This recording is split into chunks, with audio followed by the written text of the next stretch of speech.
పట్టు చీర అరువిచ్చి పీట వెనకబట్టుకు తిరిగారు అని ఒక మాట ఉంటుంది, తెలుసా మీకు? మొహమాటం కొద్దీ పట్టు చీర కట్టుకోమని ఇచ్చారట. ఇచ్చిన తర్వాత మరకలవుతాయేమో, ఆమె ఎక్కడ కూర్చుంటుందో ఏంటో అని పీట పట్టుకుని వెనక తిరగాల్సిన పరిస్థితి వచ్చింది. అలా అయిపోయిందా ఏపీలో రాజకీయం కూడా? అధికారంలోకి వచ్చినప్పటి నుంచి ప్రజా ప్రయోజనాల విషయంలో కూటమి ప్రభుత్వం అనుసరిస్తున్న వైఖరి చూస్తుంటే ఇలాగే అనిపిస్తా ఉంది కదా. ఎందెందు చూసినా అందందే ప్రైవేట్ అన్నట్టుగా బడా ఆస్తుల దగ్గర నుంచి ప్రభుత్వం కనీస కర్తవ్యంగా చేయాల్సిన పనుల్ని కూడా ప్రైవేట్కి ధారపోయడం, దారాదత్తం చేయడం చూస్తూ ఉంటే ఏరికోరి ఎంచుకుంటే ఇలాగా ప్రభుత్వ ఆస్తుల్ని ప్రైవేట్ నంచుకుంటోందా అనుకునే పరిస్థితి వచ్చిందా? రామాయపట్నం పోర్టు కేంద్రంగా జరుగుతున్న డిబేట్ చూస్తూ ఉంటే ఈ మాట చెప్పక తప్పట్లా. పైగా చంద్రబాబు ఏమంటున్నారు? ఏ ఎన్నికొచ్చినా ఎన్డీఏకి పట్టం కడితే అభివృద్ధి జరగతానే ఉంటుంది. చూశారు కదా, ఈ అభివృద్ధి కొనసాగాలంటే అంటూ ఉంటున్నారు కదా. అంటే అభివృద్ధి ఆల్రెడీ జరిగిపోతుంది అని నమ్మండి అని పరోక్షంగా చెప్తున్నారు. మరి ఆయన చెప్తున్న డెవలప్మెంట్ ఏంటి? ఒక 5-6 అంశాల ఆధారంగా మనం చెక్ చేద్దాం. ప్రతిదీ స్ట్రైట్ టు ద పాయింట్ అన్నట్టుగా సబ్జెక్ట్ ఓరియంటెడ్ గానే ఉంటుంది, ఆర్గ్యుమెంట్ ఉంటుంది, ఆధారం ఉంటుంది.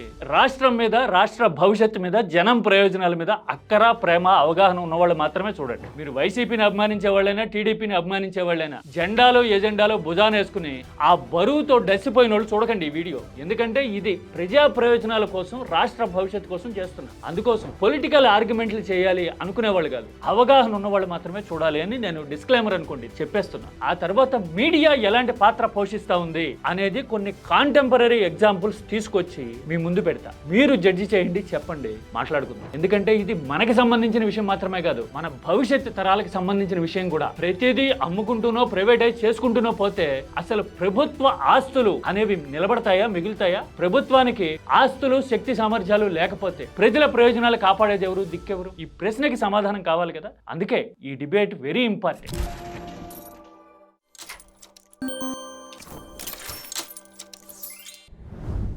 రామాయపట్నం కేంద్రంగా ఏం జరుగుతోంది, ప్రైవేటైజేషన్ చేసేస్తున్నారు అని చెప్తూ సాక్షివాడు ఇలా రాశాడు కదా. లోపల పేజీల్లో చూడండి, అసలు అప్పనంగా భూములు ఇచ్చేస్తున్నారు, ఇదిగో ఇలా జరుగుతుంది అని ఇదే ఐటెంకి సంబంధించి కంటిన్యూషన్ లో పరిచాడు కదా. సాక్షివాడు ఏం రాశాడు అనేది నేను మిమ్మల్ని నమ్మమని చెప్పట్లా, వైసీపీ వాళ్ళే నమ్మనివ్వండి పోని. కానీ సబ్జెక్ట్ తెలిసిన వాళ్ళు, అవగాహన ఉన్న వాళ్ళు ఏం ఆలోచించాలి? నేను ఒక నోటిఫికేషన్ చూపిస్తా చూడండి. ఇదిగో చూసారా, రామాయపట్నం ప్రైవేటైజేషన్ కి సంబంధించిన నోటిఫికేషన్ ఇది. అంటే ప్రైవేటైజేషన్ కోసం దారులు తెరిచారు, డోర్లు తెరిచారు అనే విషయం ఆన్ ద రికార్డ్ తెలిసిపోతా ఉంది కదా. ఒక పోర్టు విషయంలో ఇలాంటి వైఖరి చూస్తే మన పక్క రాష్ట్రాల్లో జరుగుతున్న పరిణామాల్ని పోల్చి కంపేర్ చేసి స్టడీ చేయాల్సిన అవసరం ఉందనిపించింది. సరిగ్గా ఇదే టైంలో కేరళలో ఏం జరుగుతుందో తెలుసా? వింజిజిమ్ అనే ఒక పోర్టు కొత్తగా కట్టారు. పినరాయి విజయన్ ఉండగా అప్పటి గవర్నమెంట్ అదాని కొలాబరేషన్ తో కట్టారు. మోడీ ఇనాగరేట్ చేశారు. ఇప్పుడు ఆ పోర్ట్ లో వాటాని అదాని ఒక ఇటాలియన్ కంపెనీకి అమ్మాలనుకుంటున్నారు. ఆ ఒప్పందం వాల్యూ $1.4 బిలియన్. బిలియన్ అంటే 100 కోట్లు, అంటే 140 కోట్ల డాలర్లు. ఇండియన్ కరెన్సీలో గుండె చెదురుతుంది ట్రాన్స్లేట్ చేస్తే. ఇలాంటి డీల్ ని ఏపీలో అయితే ఏమైనా పబ్లిసైజ్ చేసేవాళ్ళు? 1.4 బిలియన్ వచ్చేసింది అని చెప్పేవాళ్ళు కదా. కానీ కేరళలో ఏం చేస్తున్నారో తెలుసా? అక్కడి గవర్నమెంట్ రెసిస్ట్ చేస్తా ఉంది. మోరల్ అండ్ సోషల్ రెస్పాన్సిబిలిటీ ఉండాలి, ఒప్పందాన్ని అతిక్రమిస్తున్నారు అదాని అని చెప్పి అబ్జెక్ట్ చేస్తున్నారు అక్కడ ముఖ్యమంత్రి సతీశన్. ఎందుకని? ప్రభుత్వం మారినందుక కాదు, రాష్ట్ర ప్రయోజనాలు, ప్రైవేటు వాటా విషయంలో కొన్ని రెస్పాన్సిబిలిటీస్ ఫిక్స్ చేస్తూ గత ప్రభుత్వం ఒప్పందం రాసింది, ఆ ఒప్పందాన్ని అతిక్రమిస్తున్నారు అదాని అని కాన్ఫెడరేషన్ పెట్టుకున్నారు సతీశన్. అదాని వెనక ఎవరుంటారు? ఎంత పవర్ఫుల్!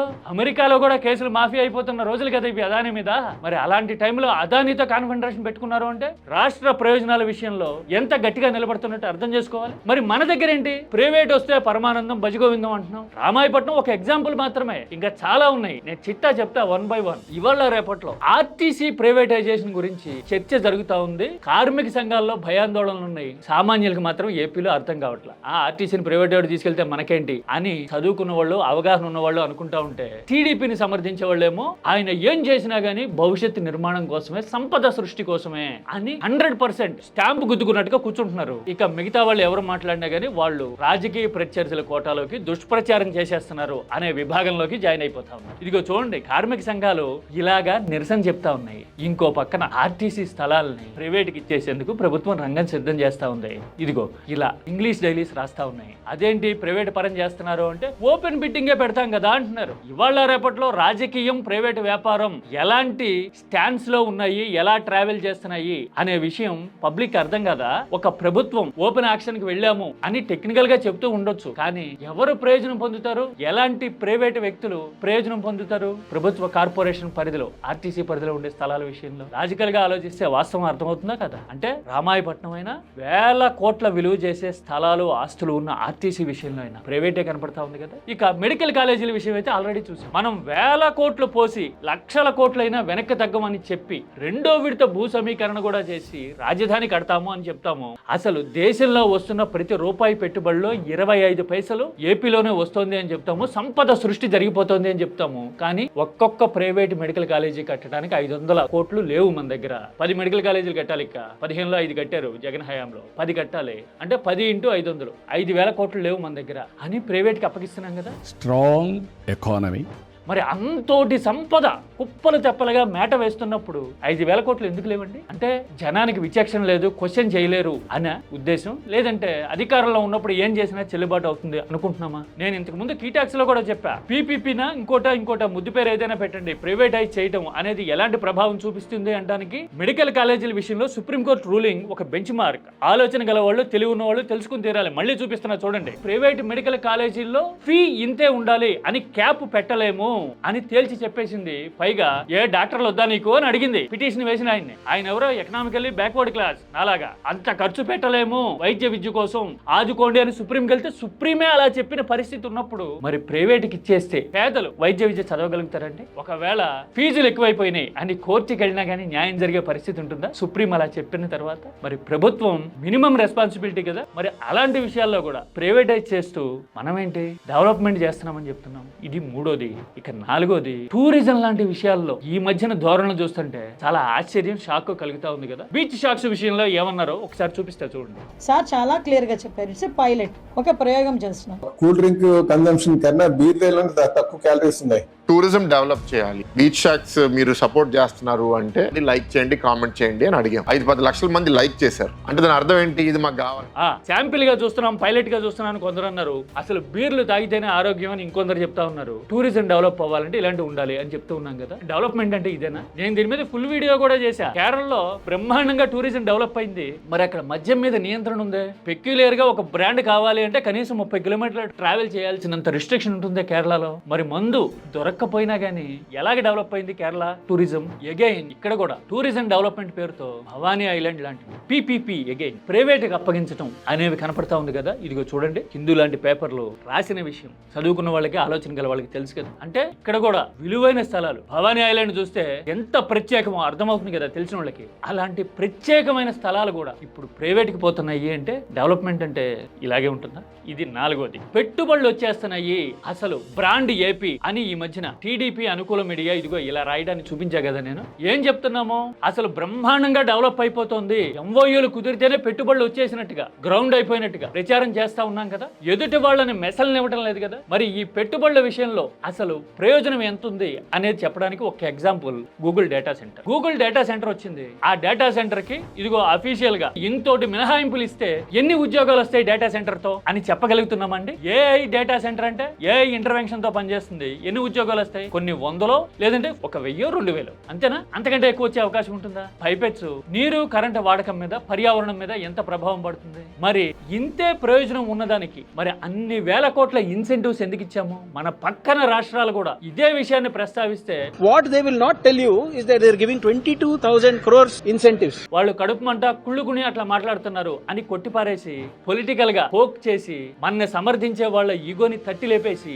నెట్టుకొచ్చేస్తున్నాం కదా. కానీ వాస్తవాలేంటి? అమెరికాలో గానీ, యూరోప్ లో గానీ డేటా సెంటర్ల మీద ఎలాంటి పరిస్థితులు ఉన్నాయి? అంత దూరం వెళ్ళక్కర్లా. Zoho founder, India's most popular tech platform, 1,00,000 కోట్లకు పైగా వాల్యూ క్రియేట్ చేసిన శ్రీధర్ వెంబు ఏమన్నారు డేటా సెంటర్ల గురించి? ఇదిగో చూడండి, ఇలా కనపడుతుంది.